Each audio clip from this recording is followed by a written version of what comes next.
We're going to lead with the DEA trafficking fentanyl. They got busted. I have some insider information as a former task force officer, former cross-trained by the DEA. I know what's going on that nobody's saying, not even the whistleblower and not even the news. We're going to cover that on the other side of this story. Let's give it a watch.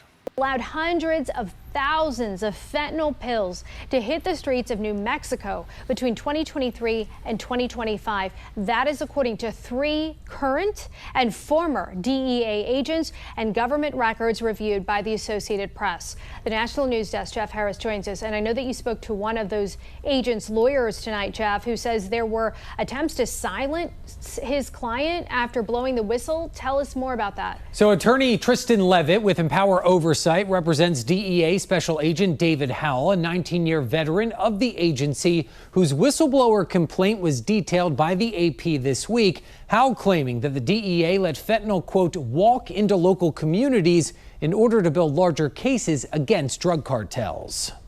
Speaking with the National News Desk on Tuesday, Levitt sharing that Howell, who first filed a whistleblower complaint in 2023, became aware of this guidance in a case he was working where there was fentanyl they knew was being trafficked. They had a federal wiretap up on this individual, and when the time came, they were told by the U.S. Attorney's Office in New Mexico to stand down and not to seize the fentanyl in that case. Levitt saying the fentanyl, quote, walking directly violated 2019 DOJ protocols requiring agents with probable cause to seize fentanyl, a substance the Trump administration has since designated a weapon of mass destruction. David Howell spoke up about that. He believed they had a duty to seize these, and the U.S. Attorney's Office did not like that, so they took him off of testifying on cases. Now, Levitt sharing that as Howell continued to talk to others, he heard about even larger shipments that the DEA was allowing to go unseized so that theoretically they could watch where they went. Howell telling the AP, quote, through our own willful blindness, we get to say we don't really know what happened to the drugs, but we 100% got people killed. We estimate that over 1 million pills were allowed to go unseized as the DEA tried to make their bigger case. Levitt also comparing Howell's allegations to the Obama-era Fast and Furious scandal, which involved allowing semi-automatic weapons to flow across the border to drug cartels. The Justice Department developed new protocols saying anytime you have a wiretap that's getting approved by us at the Justice Department, if you become aware firearms are going to be trafficked, you have to take steps to interdict those. And it's a very similar protocol was developed in 2019 for fentanyl. Republican Senator Bernie Moran.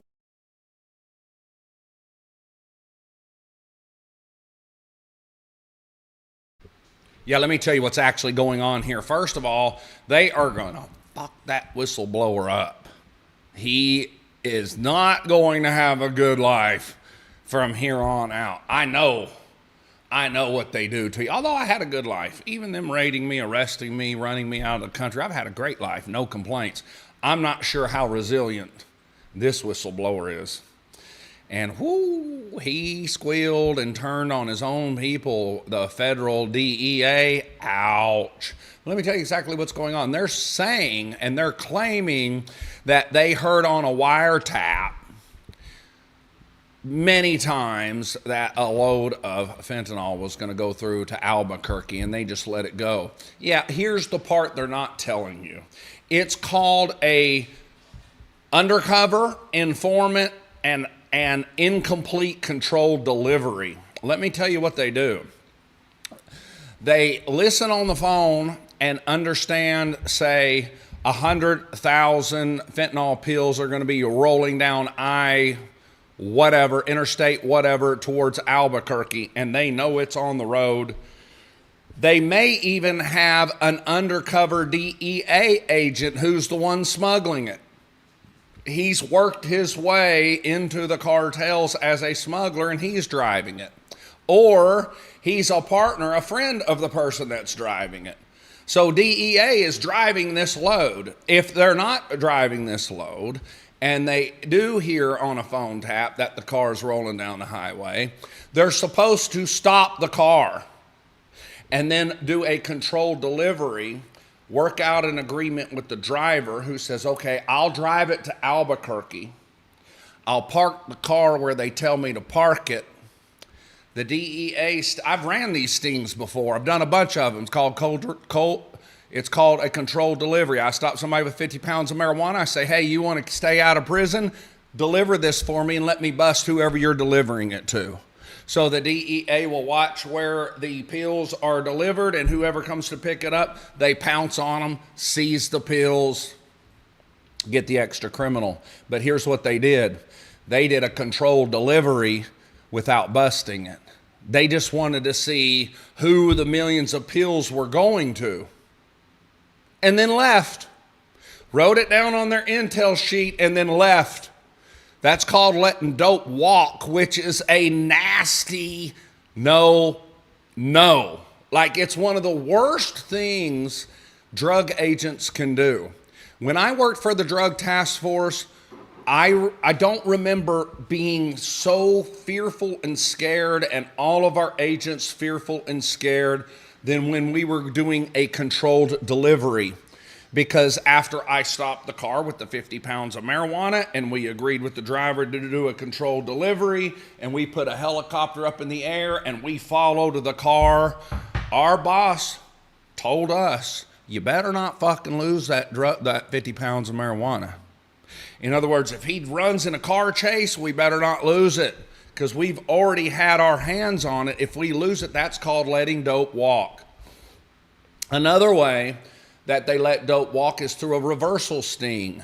That's where I would pretend to be a drug seller and I'm selling an ounce of cocaine to somebody who gives me $1,000 for the ounce of cocaine. He walks. So I just put an ounce of cocaine on the street, but I've got $1,000, and I do that to build his trust. So next week, he'll bring me enough money for a kilo, and then we bust him. We weren't allowed to do that, but every now and then the DEA would. They would walk an ounce of coke to get a kilo later. We had to talk the person into bringing enough money for a kilo. And then as soon as we handed them the kilo and they handed us the money, we were scared to death he was going to run with it, and we put a kilo on the street, and then all of us were in trouble. It's like one of the worst things you can do. And here we have the DEA. By the way, I saw somebody in the chat box blaming Trump for this. This wasn't Trump. This happened under the Biden administration. This happened in 2022 and 2023. And I looked up what happened in Albuquerque in terms of the number of overdose deaths for fentanyl. And in Bernalillo County, which includes Albuquerque, 241 people died from fentanyl-related overdoses in 2023. That's nearly 5 people every week. 5 people a week were dying from fentanyl overdoses in Albuquerque, New Mexico, that the DEA trafficked and released into the street. Sick. It's sick. And I told y'all, if y'all remember, this was before Trump was elected. I said, Biden and the New World Order are killing Americans on purpose with fentanyl. They are allowing fentanyl into the United States. It's killing over 100,000 people a year. That's like 600 a day or some shit like that. I mean, do the math. And they're doing it on purpose. There were no big fentanyl seizures under Biden. And now we know not only were there not any big fentanyl seizures under Biden, but now the DEA, we know the DEA under the Biden administration trafficked it. The Department of Justice picked up the phone and gave the DEA permission to let that dope walk. That's lunacy, folks.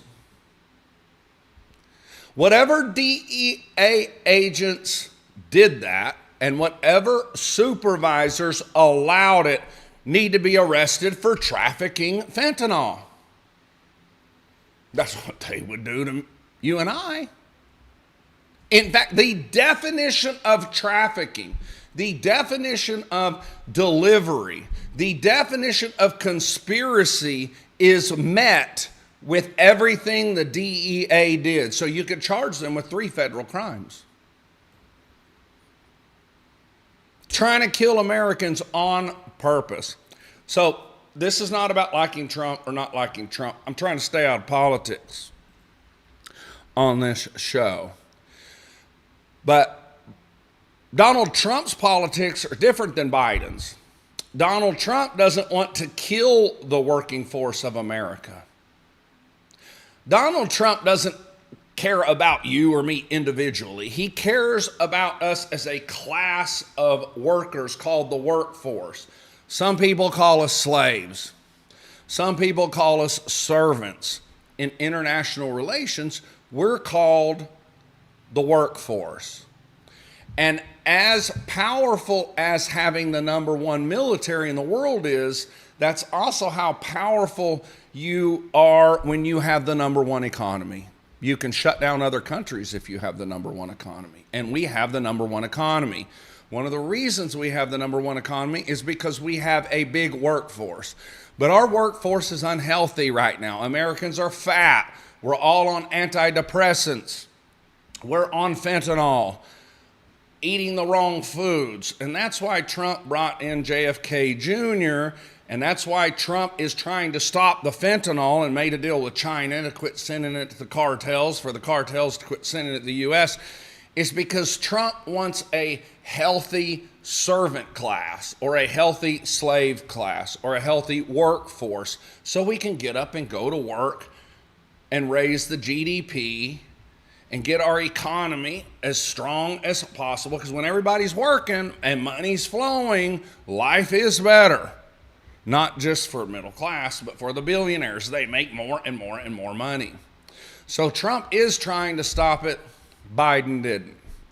And here's the proof that we have tonight. Let's continue watching the rest of that news story.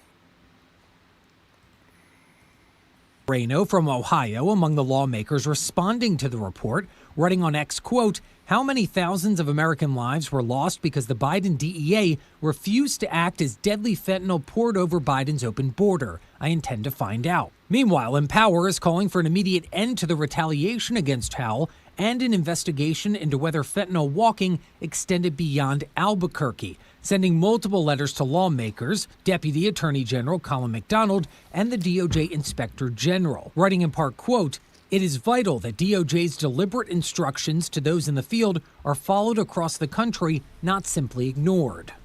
Now, in a statement to the AP, the DEA saying that the investigative decisions at issue were lawful and reasonable under the circumstances and consistent with department guidance. Now, Levitt also sharing with us that Howell will be getting interviewed by Congress tomorrow. Reporting for the National News Desk, I'm Jeff Harris. Yeah, so horse shit. Nothing in here. Yes, sir. Pause this. Absolute horse shit. They were caught trafficking the most dangerous drug I've ever seen or encountered in my life.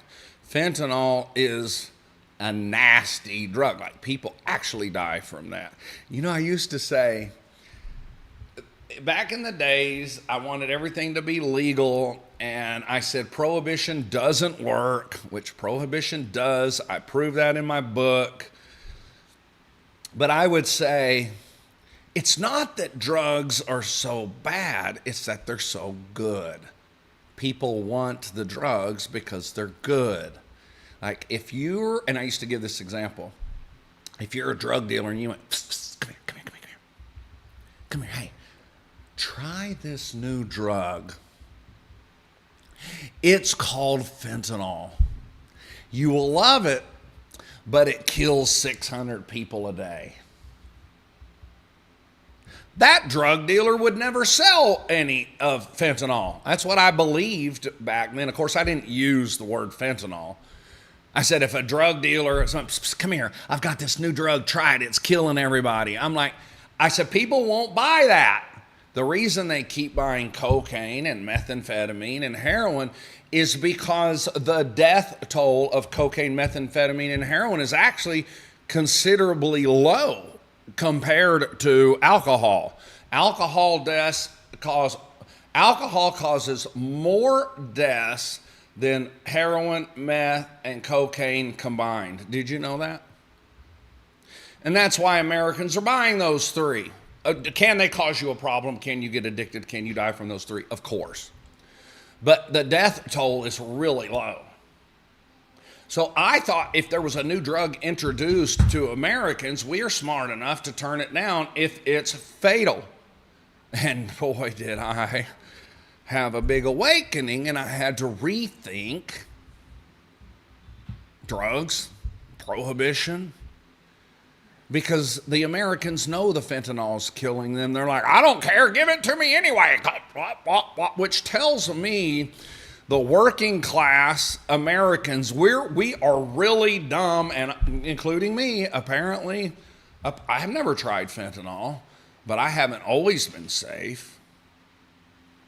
Apparently, we're all stupid enough that we will take a drug that kills us. Therefore, it needs to be prohibited. You need to prohibit fentanyl. And not by arresting drug addicts. You need to arrest the Mexicans, the Chinese, bust the big loads, shoot those people, put them in prison for life, whatever, but get the source. Not the people, not us dummies. We're just working class hamsters. If you give us something that's going to make us feel good, we're going to gobble it. Not our fault. It's the fault of the elites who allowed the DEA to let hundreds of thousands of fentanyl pills into Albuquerque to kill 5 people a day. The elites did that to kill Americans, and they get a cut of all the drug business. See, Trump's a billionaire. One set of billionaires, and then there's the other billionaires that he's against. These billionaires get black market drug op money, and he's interrupting that. He's stopping that, kind of like he stopped USAID and a bunch of other ways this group of billionaires are making a whole bunch of bullshit fraud money. Well, part of their fraud money is the smuggling of drugs. They get a tax paid to them by the cartels, and Trump knows that. That's why Trump's trying to stop all of it. He's trying to stop the money flow to those billionaires, and he's trying to stop the middle class from killing ourselves. That's what's happening. You can still hate Trump. That's not what this is about. I don't want to hear any comments about Trump. I'm explaining to you the drug markets and what's happening, and why it's changed from one president allowing the DEA to smuggle fentanyl to another president trying to stop that shit.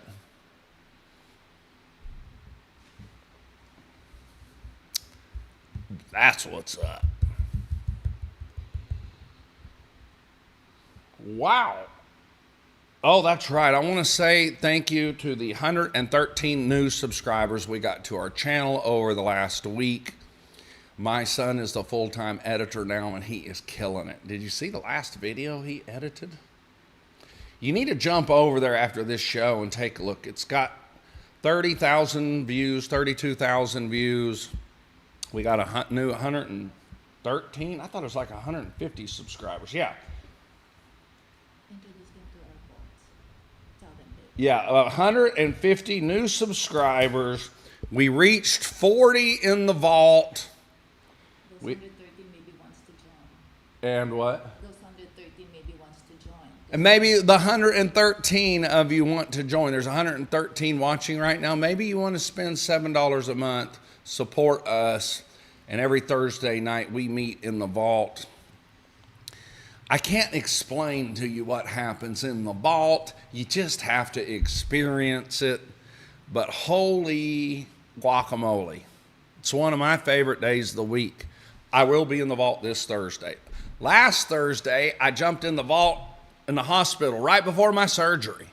I jumped in to say hi to everybody. So join us, support us through Patreon. This next story is going viral on the internet. It's Toronto, Canada, where nobody ever shot anybody until the communists took over. Now Canada has turned into a shithole country, and it makes me sad because the Canadian people are like the white Asians. Like the sweetest, nicest people you could ever be around and ever want to meet.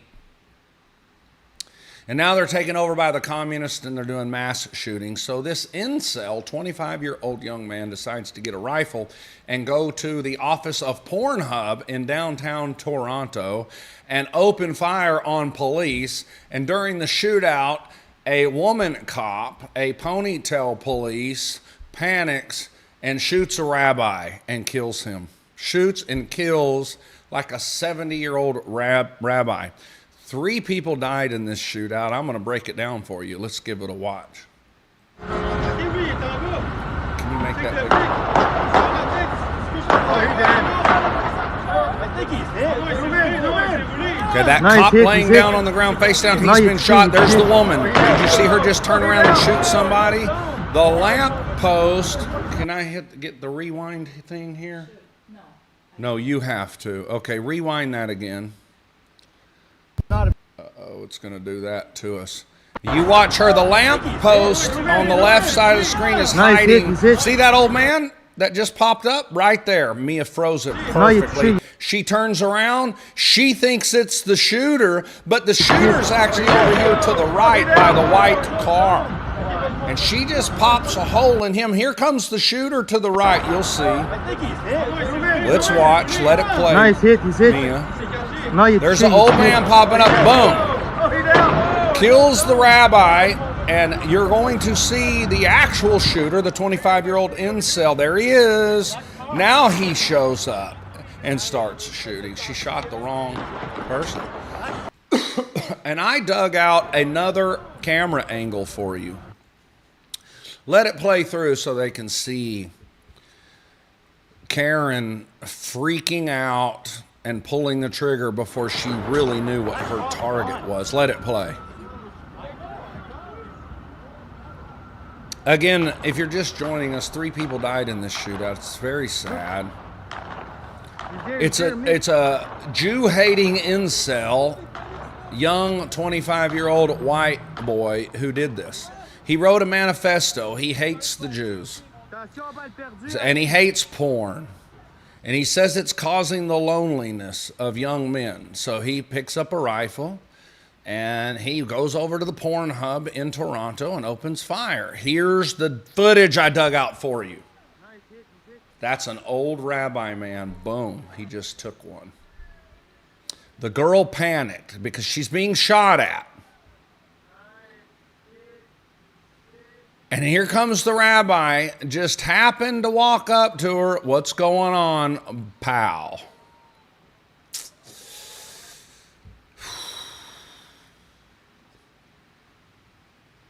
It's almost excusable. Keep that loop while I talk. It's almost excusable.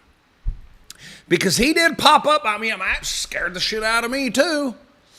However, situational awareness would tell you that the shots being fired, you can hear the shots, are coming from about 20 yards away.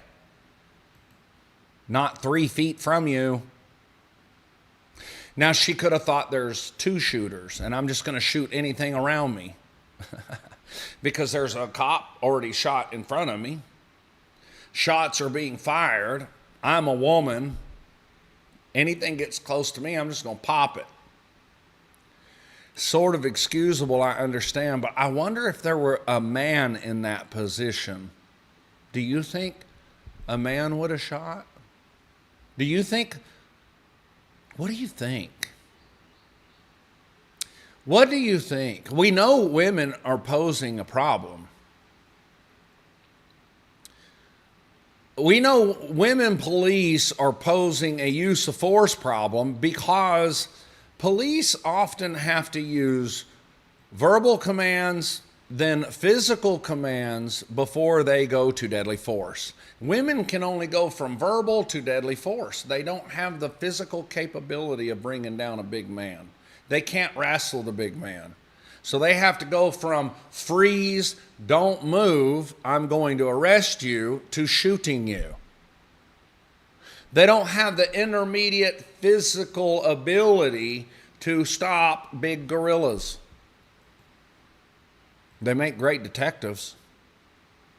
Women police make great detectives. Let's hire 1 million of them and swarm them across the U.S. and investigate pedophilia crimes and crimes against women, sexual assaults.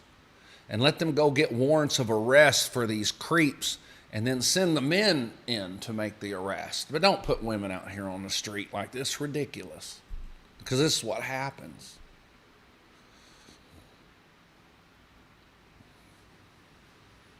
There's a bigger part to this story, folks. And you know I'm always going to look at these incidences from a different angle, and you're going to hear things different on this channel than you hear anywhere else.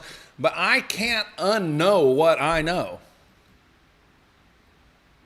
I can't pretend that I don't know certain things and just let it pass and give you the mainstream media view or mainstream media opinion or politically correct opinion on things when it's incomplete. So what's interesting in this story is who did the shooting and why. We're going to talk about that on the other side of this video that profiles this shooter. It's quite interesting. Let's give it a watch.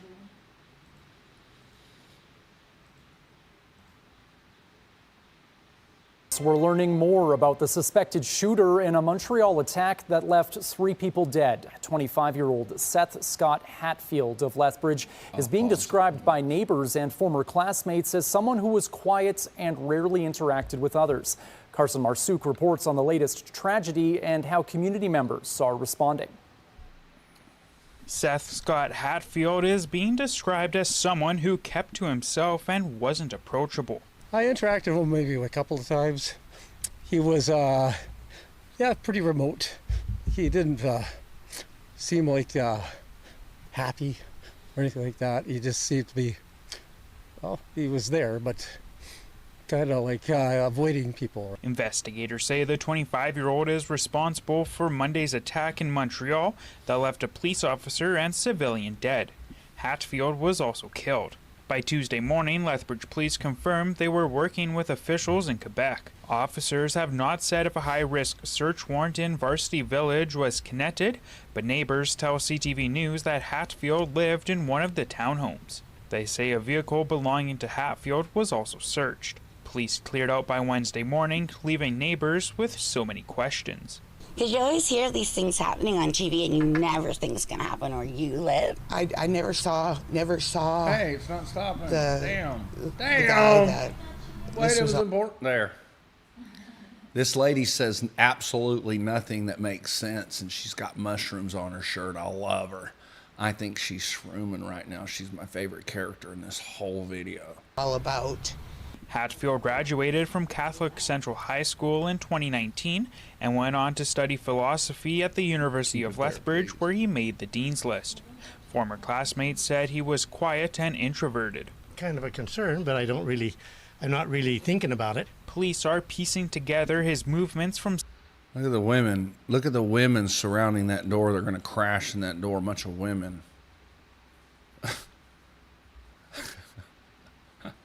Southern Alberta to DEI. Montreal, and his motivation. Investigators found a more than 100-page manifesto in his Montreal hotel room containing violent messages against women and police, along with themes inspired by the incel movement, blaming video games and pornography for increased loneliness in young men. What's really interesting in what I've read so far in the manifesto, which is a little atypical from other cases that I've worked, is there seems to be a profound lack of emotion. The writing is very well done, and it underscores a whole variety of injustices. The investigation continues. You don't never know about people, right? You worry about some people, but it's been a quiet neighborhood out here. Carson Marsouk, CTV News, Lethbridge.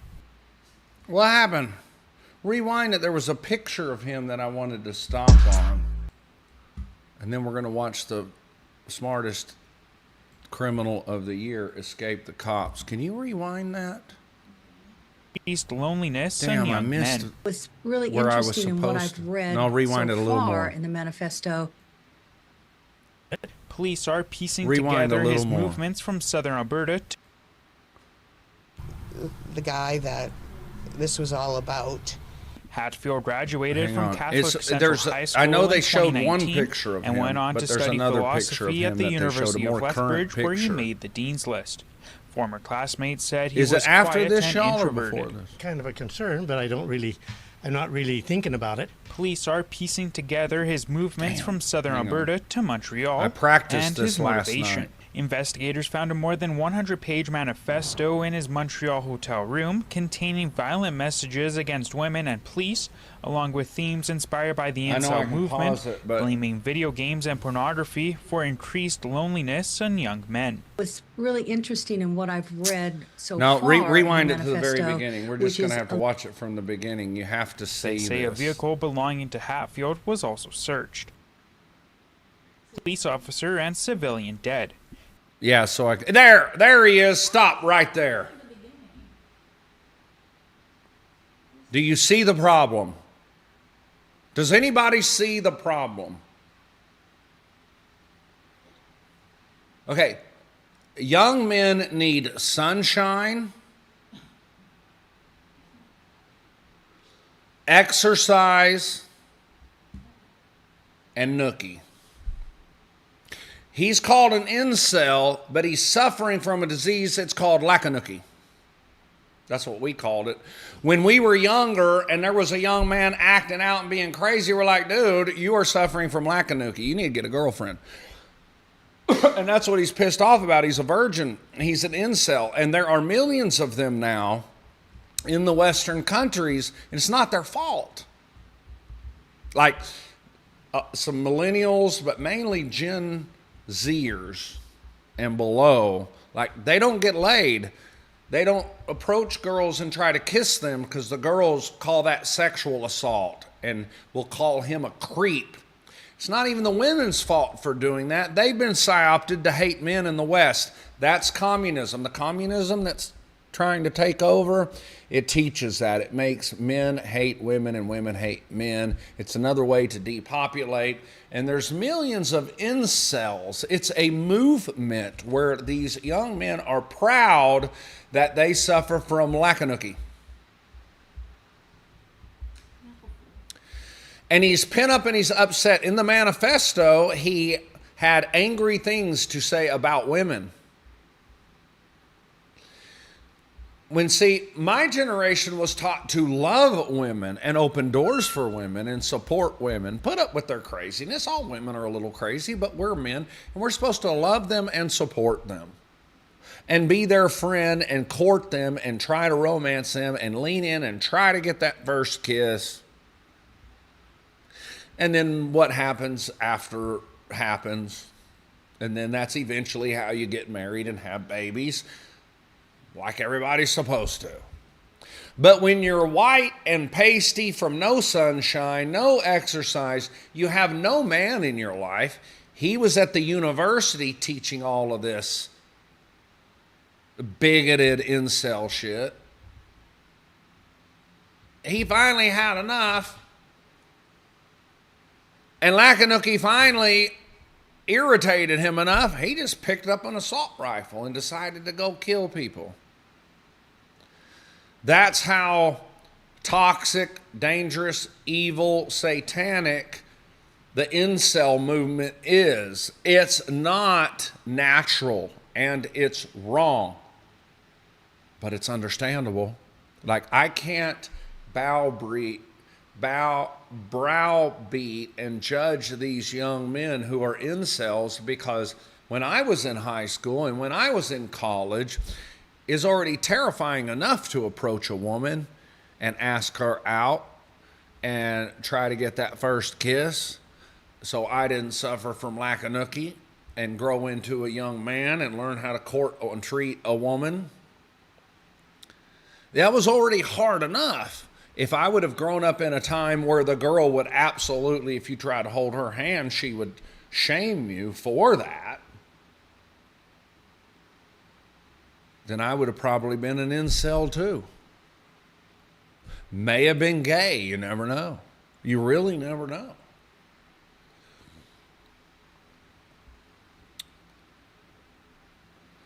So how ironic and how kind of crazy. And he hates Jews. That's a new thing for young people. Like 70% of Zoomers hate Jews. How can you just hate Jews? The fuck's that? Like all of a sudden, they never even knew what a Jew was till last year, and now over a period of a year, everybody hates the Jews. Because the Jews influence the United States government. Every country has some influence on the United States government. And I agree, Israel has worked its way in to have too much power in the U.S. government. But is that their fault? No, that's the American politicians' fault who gave them too much power. So let your anger and your hate go towards those white American, black American men and women politicians who gave the Jews maybe a little more power than they should have over the United States. But you can't hate a whole race of Jews. Can we just say, I hate what the Israeli government is doing, and stop saying we hate the Jews? You can't hate the Jews. They're some of the smartest people in the world. Their IQs are up there with the Asians. And they've worked their asses off. They have most of the money in the world from generations of working and saving. They outworked us. It's a race of people who outworked us. Are you jealous? Are you mad? Are you angry about that? I'm not. So it's just tough being a young man nowadays, especially a young white man. It really is, because young white men are pushed aside. They're not getting romance. They're not getting any respect. In fact, they're seen as lesser than a black person, an Indian person, an Asian person. So what this young man did, this 25-year-old young man did in Toronto is horrendous and horrible and inexcusable. But it is understandable, because you're asking this young man to go completely against nature. You're asking this young man to not have any masculinity in his life. You're asking this young man to never get laid. And you're asking this young man to sit there and be quiet while everybody else advances and he's marginalized.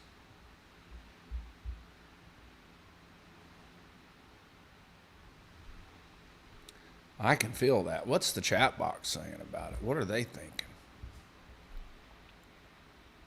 Thank you. Buster Holes says, I don't hate the Jews. I don't like their government. Thank you, bro. And here's what really makes me sick. The legitimate Jew haters who actually do hate the Jews, when you call them out on it, they say, I don't hate the Jews. It's the government I hate.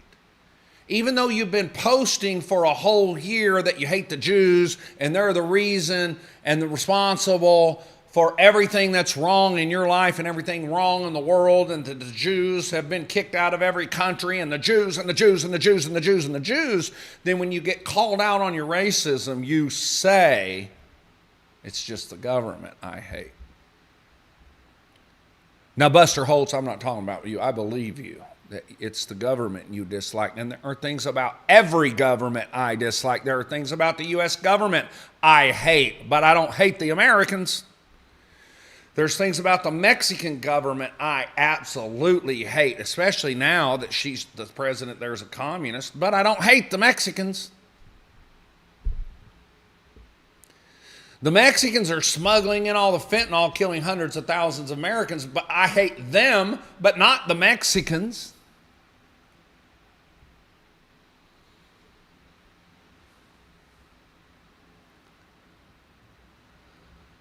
Mount Mover says, when was the last time you seen couples holding hands? That's right. Mia and I just yesterday went for a walk, and I held her hand.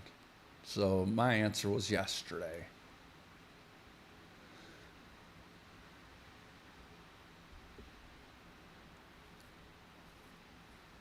EcoPeak says maybe their endless bombs have something to do with it. Americans have endless bombs. I don't hear you complaining about Americans. We never stop bombing, ever. So it can't be that.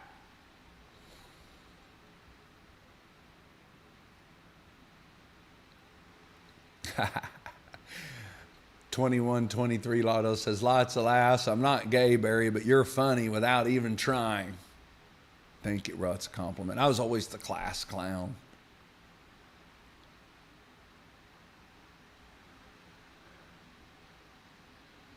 Gotham Possum says, hey, good to see you too, brother. He says, I'm concerned for the younger generation, man. Yeah. First of all old generations have said I'm concerned for the younger generation.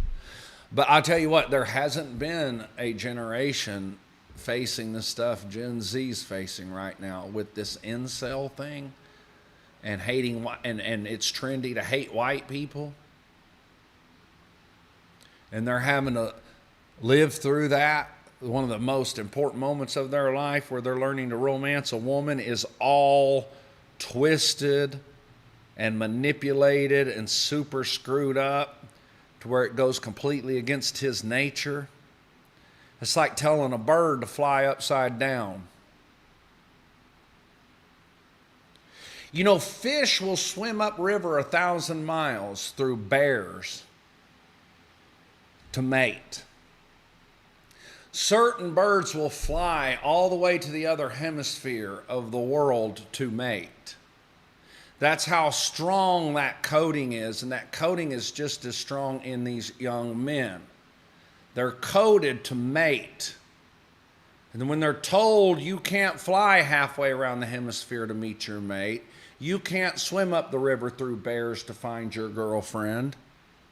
Because first of all, when you get there, she's going to hate you and belittle you.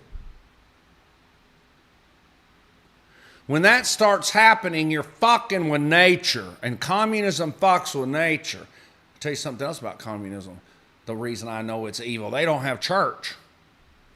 That's right, communist countries, they don't have church.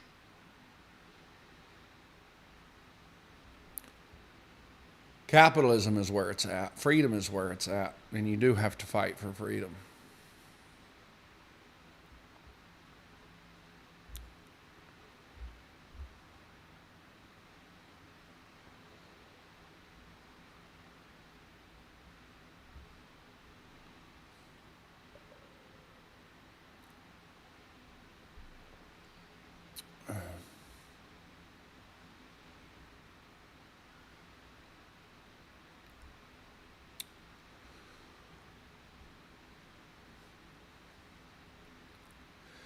Barry, how do we watch your Tuesday Night Live episodes if we missed it? I republish them. Just go to my YouTube channel and hit the live tab. There's videos, shorts, and live. Press that button.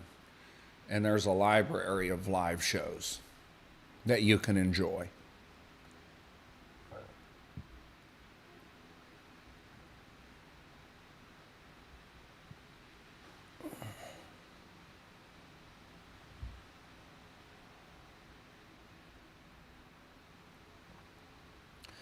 Sir Johnson says you can dislike the Jewish bankers trying to bankrupt nations without hating Jews. Thank you.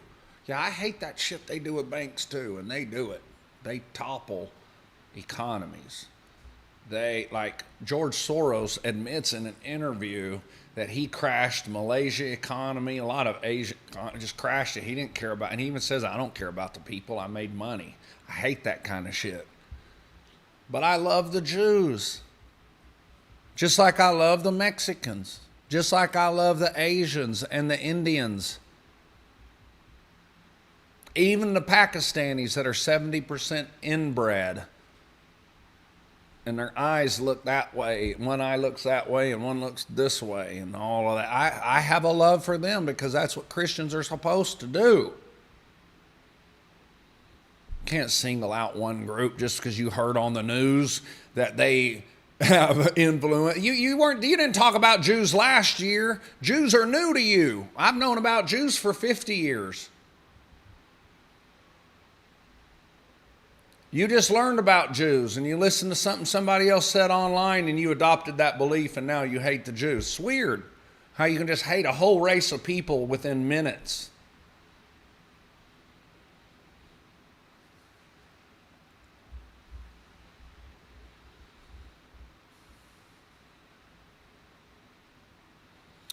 M.T. Mover says, the scripture says a good woman is far more precious than rubies. Both are rare, valuable, and worth the search. That's right. The Bible also says it's better for a man to live on the roof of his house than to be in a house with a warring woman. So a woman can be the best thing you ever have, or she can be the worst thing you've ever had in your life. I know that from experience. A woman can be the best thing you ever have in your life, and she can be the worst thing you've ever had in your life. That's why it's important to pick a woman that's willing to grow, who's willing to be spiritual and a Christian, to correct her shortcomings.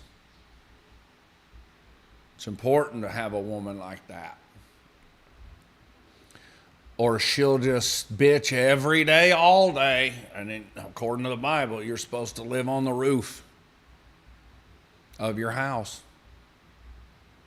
I had one of those.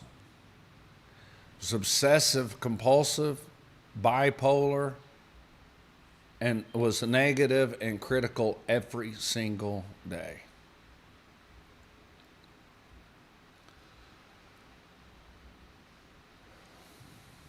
Good to see you, Paul Smith.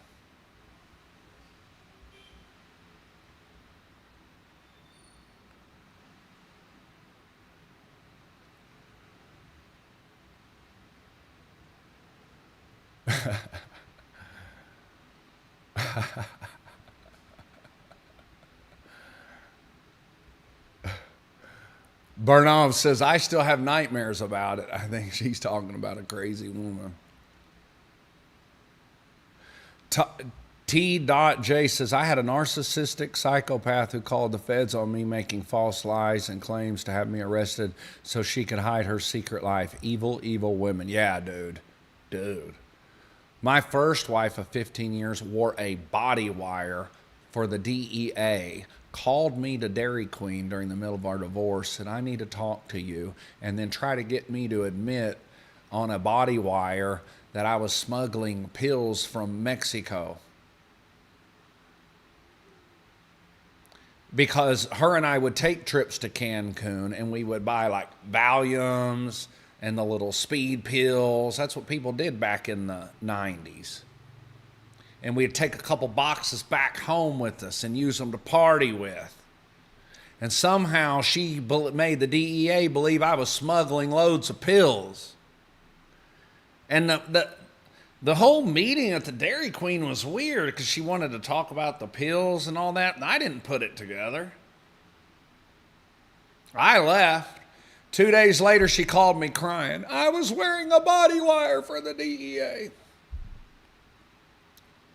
I drove straight to Tyler, Texas. I went up to it was the 9th floor of a bank building where I knew the DEA office was because I used to work with them, and I knocked on their fucking door and I said, I need to talk to an agent. How dare you put a body wire on me for a couple pills in Mexico? And I chewed them out. Like, you're listening to my crazy wife? Fuck you. But yeah, she was going to try to get me put in prison. I've been with her 15 years and had 2 kids by her. Yeah, they get mean. Like evil, downright nasty. American women get nasty during divorce. That's why I said earlier, one of the most dangerous things an American man can go through is a divorce.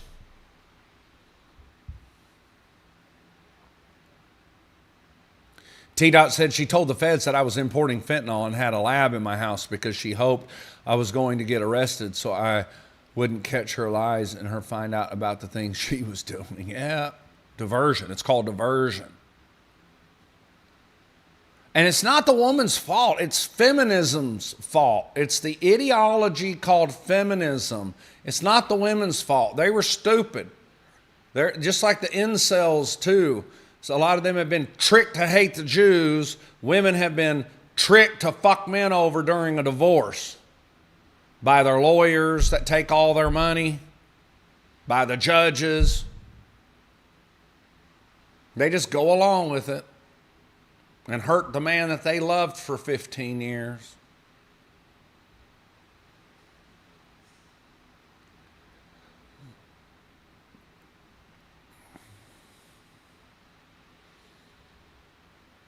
My second wife tried to kill me with a limousine. I jumped out of the way just in time. She hit an oak tree. Totaled my limousine. Deployed the airbags. When she hit that tree, I'm like, good, the bitch is dead. And then it's like a horror movie, a horror film. The front driver's door started opening, and out she came, drunk, and not a scratch on her. And I'm like, holy shit, she's not human. And I ran into the woods. She called 911 on the cops, on me. Next thing I hear is a blowhorn. Barry Cooper, come out of the woods. She claimed I assaulted her. Now there's my total limousine. That's her drunk in a pasture, and they're chasing me with a dog. Makes a lot of fucking sense, doesn't it?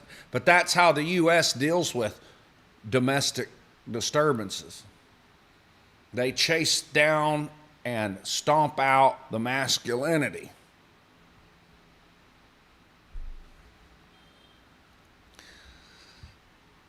My third wife convinced my kids that I had killed somebody when I was a cop under the Sabine River Bridge, that I beat him to death.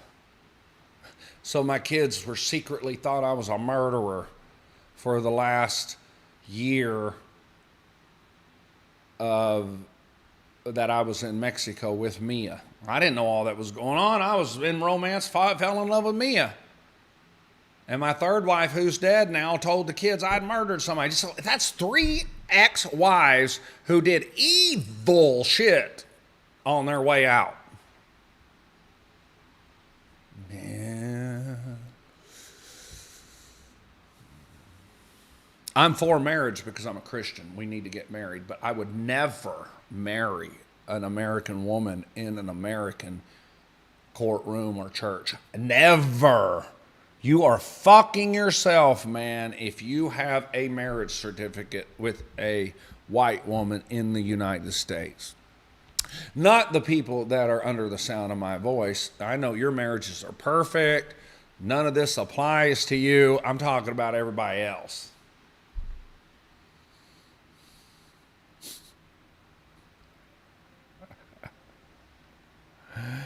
Jesus, Barry, your stories are wow, man. I tilt my hat to you. Yeah.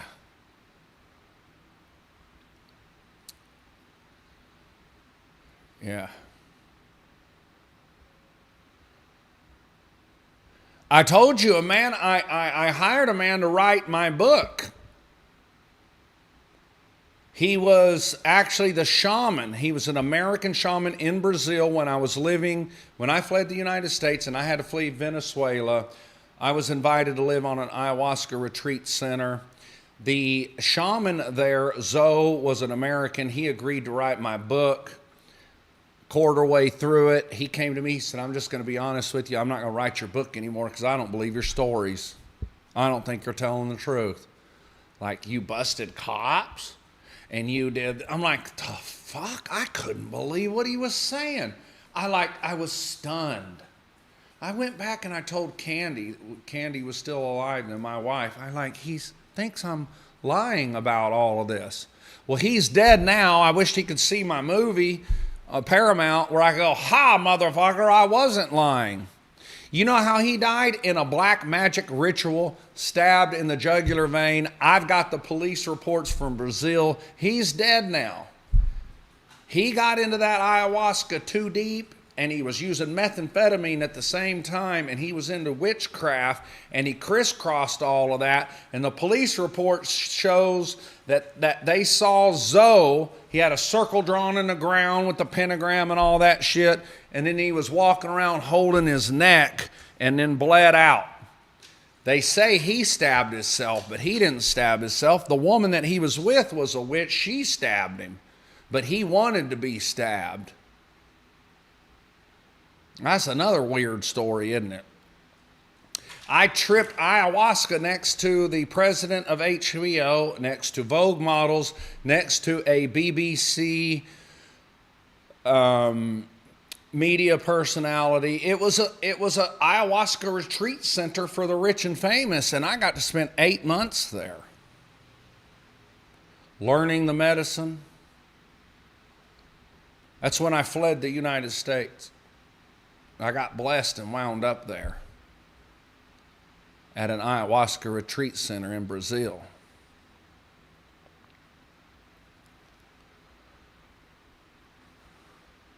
Okay, one more story and then I'm out of gas.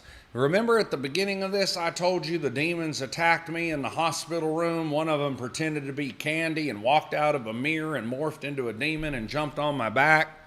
And I told you, but I'm not scared of demons, even though since I was 5 years old, that used to terrify me. Let me tell you how I got rid of my fear of demons. One, the Bible says we're not supposed to be scared of them, but how do you not get terrified when them motherfuckers are all over you and they make a noise that you don't hear from your ears, you hear it in your head.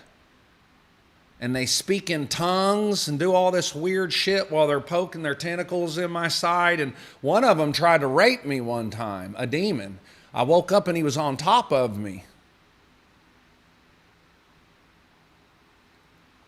So how do you get rid of that terrifying thing? Well, here's what I did. And I don't know if this is the Christian thing to do. And I'm not advising you to do this. This is my story. So once I got used to the ayahuasca medicine, I was talking to Zoe. Zoe's the one who quit writing my book because he didn't believe my story and later died in a black magic ritual. He told me I needed to face those demons. That's what he said. He said, you need to take some ayahuasca and just face those demons. So do you remember the movie Beowulf? They made a movie Beowulf. And Beowulf, in one of the scenes, came to the city to slay the dragon that was terrorizing the entire community. And you thought he was going to show up in a sword and body armor. And you know what he did? He took all that shit off and he laid there naked on the floor and fell asleep waiting for this dragon, this demon. He's going to fight him naked. I mean, that was some balls, right? So I did something similar. I took a bunch of ayahuasca during a ceremony and I invited every demon. I'm like, okay, every one of you, the scariest, the baddest, the darkest, I want to see you. Come down here, get some. And I laid there and they came from everywhere, thousands of them. I saw every demon I think known to man. Saw them flying around me on this ayahuasca. And they would fly in to try to get close. And when I would notice one, he would hover away. And I noticed they were scared of me. So I would look over at another and I go, whoo, and they would all back away. They scared like cowards. I said, don't be afraid. Come down here and touch me because you're not going to scare me anymore. You're not going to fuck with, touch me. And they would come down and like attempt to touch me, but they wouldn't. I had them all over me for at least 30 minutes. I saw them morph and turn their guts inside out of their mouth and do everything they could do to try to scare me. And I just laid there naked like Beowulf and like telling them, fuck you, I'm not afraid of you. Jesus Christ is my Savior. He owns you. He invented you. He is the one who has the power over you. He fucked you up on Calvary. When he died on the cross and bled, you lost, I win. I woke up from that never scared of a demon again. It's a bizarre story, I know. And I don't know if I did the right thing or not. I don't know. Just telling you what I did.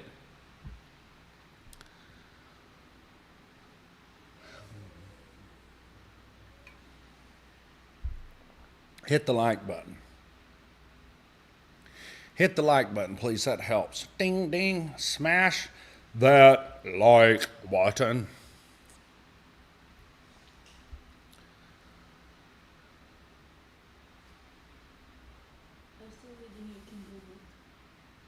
Coincidence says, I'd recommend ibogaine.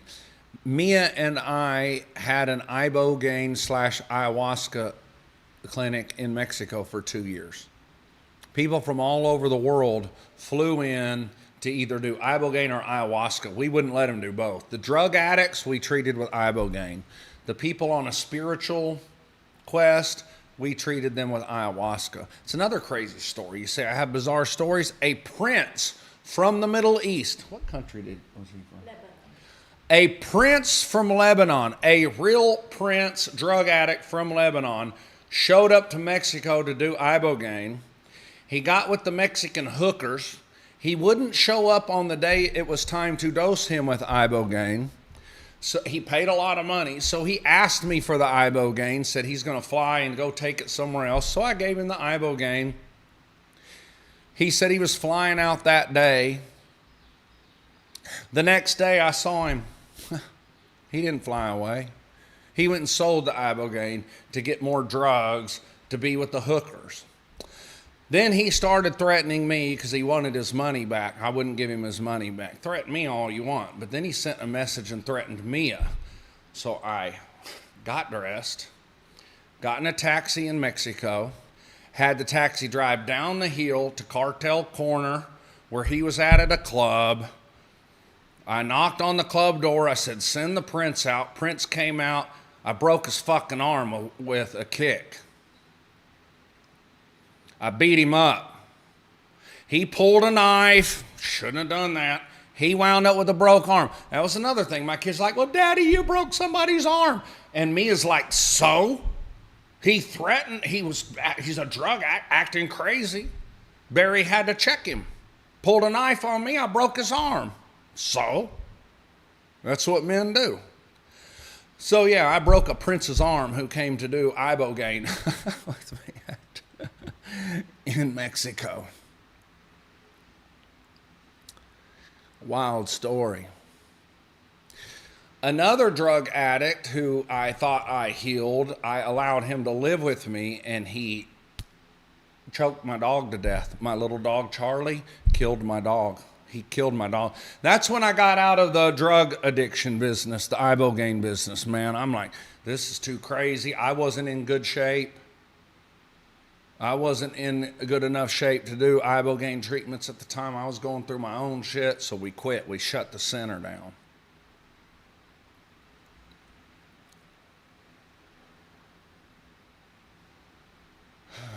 Chris Aronik says, Barry, I wished your posted, edited videos were much longer, like at least 30 minutes. Why are they so short? Yeah, man, because it was just me editing, but now I've got a full-time editor. Did you see the last video that dropped? I think it's not 35 minutes, is it? Maybe no. Like 10 minutes? Yeah, wait, see how long that is. We're making the videos longer, and it went viral, actually. His first video that he edited, boom, went viral. So the answer is we are going to do a longer standalone videos. It's 10 minutes? It's 10 minutes. Yeah, 9 minutes and 40. 9 minutes and 40. And we're looking for videos between 10 and 20 minutes that we're going to start posting for you. Okay?